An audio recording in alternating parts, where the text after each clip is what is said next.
So to pack these bearings, you've got to take them. Of course, you got to have a bearing in the first place. You got to have a bearing on what you're doing too. Making sure you put the right bearing erase in there. You can see I did. Now you wouldn't want to do this without grease. You know, you wouldn't want to have a bearing in there with pressure on it, you know, the weight of a vehicle without grease. So to get rid of that rattle too, you take and you buy yourself some nice fancy bearing grease. Now this is Valvoline Ford Lincoln Mercury multi-purpose grease. It says it does disc brake, wheel bearings, steering linkage, chassis, suspension, universal joints. So that's great. That's 1 pound. That'll do both of these. It's perfect.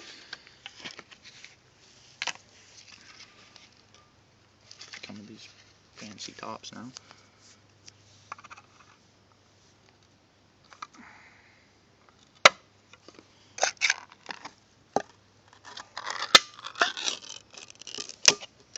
Yummy grease. So what you're gonna want to do is take some grease in your hand, and this yummy stuff, put it in your left hand, unless you're right-handed, and no, unless you're left-handed, then put it in your right hand, of course, because I'm right-handed. So I'm right-handed, so I put the grease in my left hand, put the bearing on top of the grease. So imagine grease somewhere under there, at the bottom there, in the hand, in the palm, and then you're just going to want to push on the top of the bearing right here and roll it and push the grease in until it flows out the little bearings here, the little roller bearings. And you're going to want to pack it until you see it popping all out of here with no air bubbles. Pack it nice and thick. Don't be afraid to use a lot. You can always put it back in there because it's a clean bearing. Actually, I take that back. Don't put it back in there. That's just what I would do, because that's the only thing I'm going to use this grease for, is these bearings. Only thing it's going to be for, so it's not really going to matter. But make sure you got a good clean mating surface before you put your race in, all that, etc. Clean out all the old grease. Make sure none of this rust gets in there. Make sure you clean this up again before you go to put your seal in, because you don't want to mess up your seal, of course. And yes, you do want to put a light ring of grease around your seal before you drop it in. A lot of people say you don't, a lot of people say you do. Always put on this thingamajig, your seal, put a little bit of grease along the edge. Not the cap, not the top right here, not the little edge along this part where it sets. So when it goes in, and slide in smooth. And it won't pop out easy because it's going up against that surface, the mating surface of it. Now it's going to go over this and smack that. So it's not going nowhere. Make sure you clean up the spindle, and if you got problems like this, take care of that also. Because that would be a bad inner bearing in here. And your bad axle bearing in there. And probably should take care of that. But I'm going to be dumb and I'm not going to do that because I don't have the desire to mess with that, because I've never done one before. And I know you got to take out these bolts and pull this off and pull the bearing, and I don't have a press or a puller. So I'll finish up these bearings. I'll grease up. Yeah, I'll grease up this bearing and stick it in, and grease up the other bearing and stick it in, and then put on this hub. Alright, I kind of skipped a step in the video and forgot to wait and record putting the hub on. So I can't get it back off because I've already started to press the bearing back in. But basically what happened was I just picked it up with everything put in place and watched to be very careful not to hurt the seal, and made sure that the back bearing was still in place up inside the race there, not to rhyme anything. Pushed this on, pushed on both sides of the rotor, pushed on just enough to get that bearing started. So now the bearing is started, but it's not in yet, so don't mess with it. Okay, make sure that this is kind of centered, you know, you can kind of see it. Okay, you can kind of see in there. Not really that great though. That's going to drop like that. Don't worry, it won't fall off yet. Shouldn't fall off at all, actually. Very tight. Go ahead and grab your grease. So grab your grease right here. It's going to be kind of hard to record and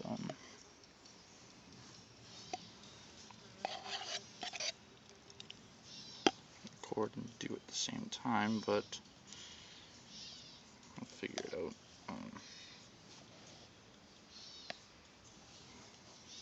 So yeah, just take your grease, nice giant blob of it like that on the end of a screwdriver, so you don't get your hands all greasy after you just took off your gloves to do this. Put the hub on so you wouldn't get all over your rotor. Kind of fill in. This is the way I do it. Just so you have extra grease in there, so you don't have to go through and repack it after. You know, put the grease gun in there and try to pack your hubs. You know, just do it now. It'll work in. Plus those bearings that you packed, you might not have done it right because you might have done it the first time. And you might not have someone there telling you if you did it right or not, which is always nice to have, but you don't always have that person to instruct you along. Okay, so that's the amount of grease that I need to stick in because I already started to stick in grease before I recorded this. And I know I packed my bearings good. So you can kind of see the grease up in there, nice and gross. What you're going to want to do next is get your nice clean hands all dirty and grab this nice greasy bearing and stick it up in there.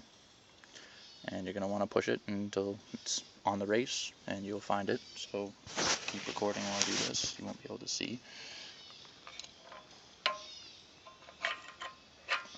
Take and slide that in there as it's not going because it likes to be a pain. It's the whole point of making these this way. Make it hard as possible for people to try to work on their own vehicles in the driveway. Now what I find easiest to do is start. You can see in there, you can see that bearing's on the race, which means, you know, it's all ready to go to get pressed in. And you can see there's kind of some starts of some thread there. So what I like to do is I like to take my nut and this way, stick it on there. Get them in there and kind of record. Get any light in there. There you go. I hate cell phone cameras. Stupidest thing ever. Okay, that's on the threads. It's just really hard to get going because use one. Okay, so now we got the 1/2 inch ratchet on there. Put your spindle nut back on.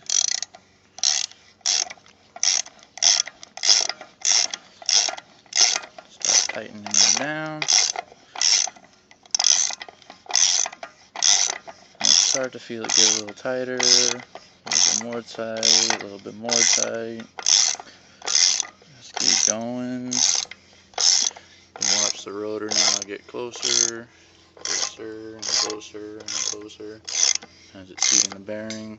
And I just heard a little air pop, which means the bearing is now seated. Now the bearings are seated. You can take off this. Nice long processor.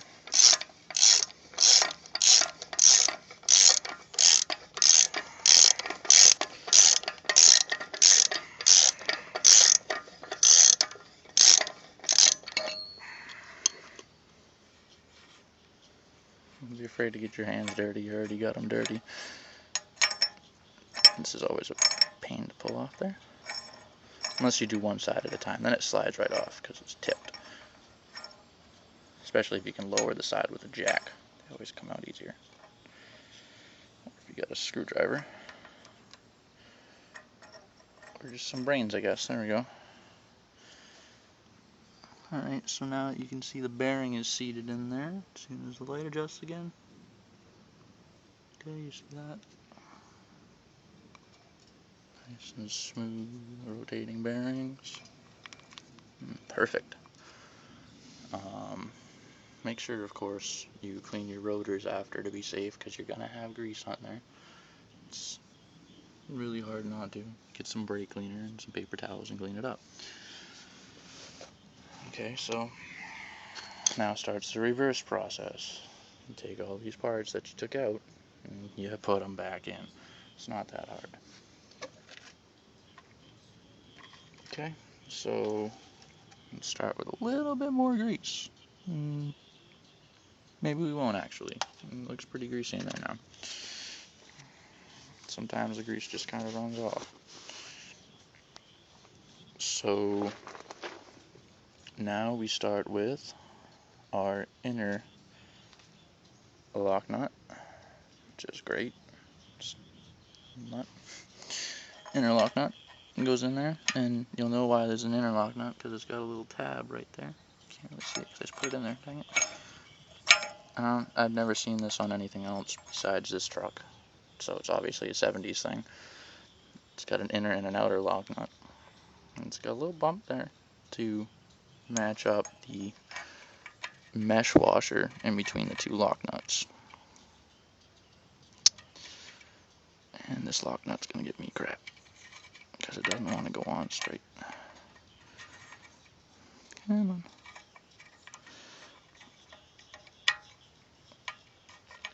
There's a reason why I don't do this stuff professionally. That's because I'm not that fast at it one-handed like this. Oh, there we go.